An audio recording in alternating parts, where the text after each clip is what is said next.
Forget the pistol shot. The conventional story tells us the assassination of Archduke Franz Ferdinand was the spark that ignited the Great War.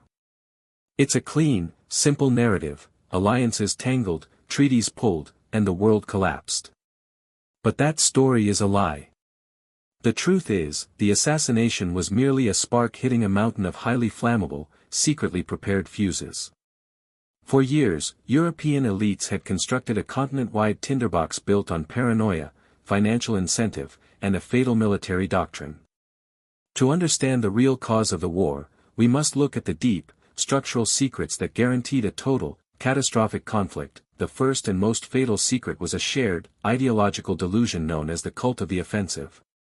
By 1914, military thinking across Europe had converged on one disastrous point: the only way to win a modern war was to attack first, attack fast, and attack with overwhelming force.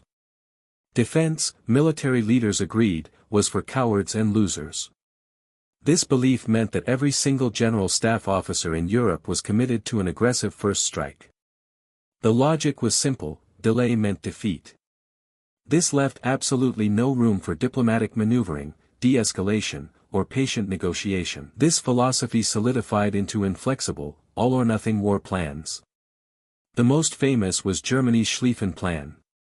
Developed years earlier, this plan demanded that if war broke out with Russia, Germany must simultaneously invade France, and the only way to do that quickly was to violate Belgium's neutrality.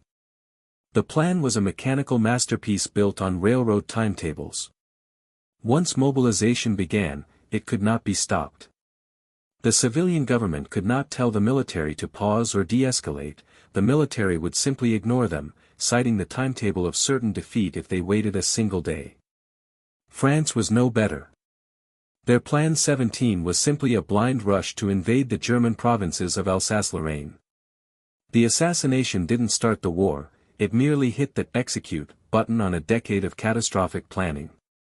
The second great secret was that war was no longer just a political tool, it was an economic necessity for some of the continent's most powerful entities. This was the era of industrial militarism, where the arms industry became utterly entangled with state finance and national pride. In Germany, companies like Krupp produced vast quantities of steel and artillery. These massive industrial complexes relied on constant demand for new weapons, driving a perpetual, self-sustaining arms race. The most visible manifestation of this was the Anglo-German naval arms race, where billions were spent building revolutionary dreadnought battleships. This wasn't about strategic defense, it was a competition of industrial capacity and national ego.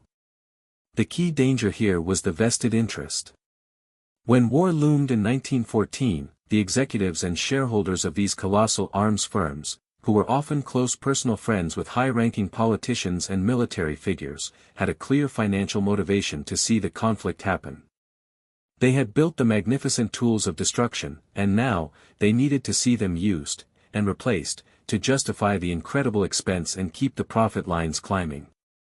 The war machine was profitable, peace was stagnation.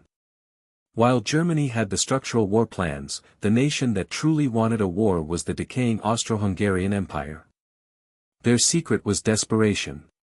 By 1914, the empire was a crumbling anachronism, a patchwork of ethnicities all straining for independence. The assassination of the Archduke was, to the powerful inner circle in Vienna, a gift.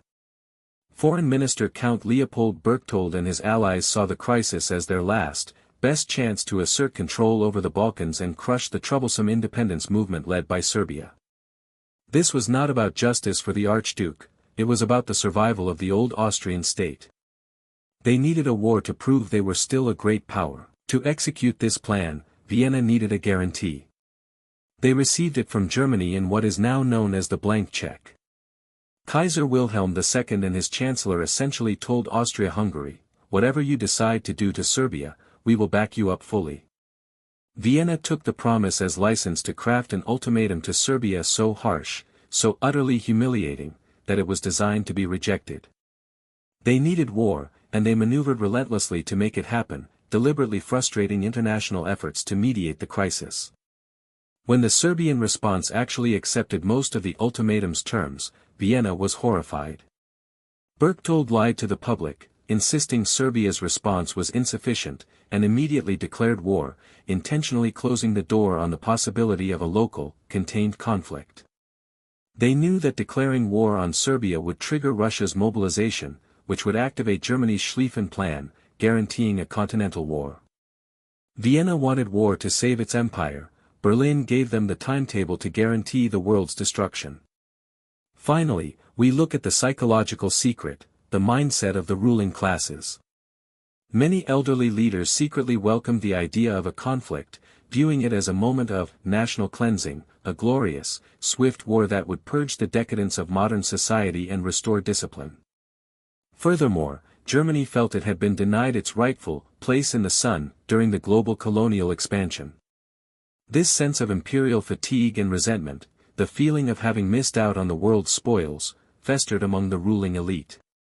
They saw war not just as an option, but as a long overdue, necessary step to redraw the global map in their favor.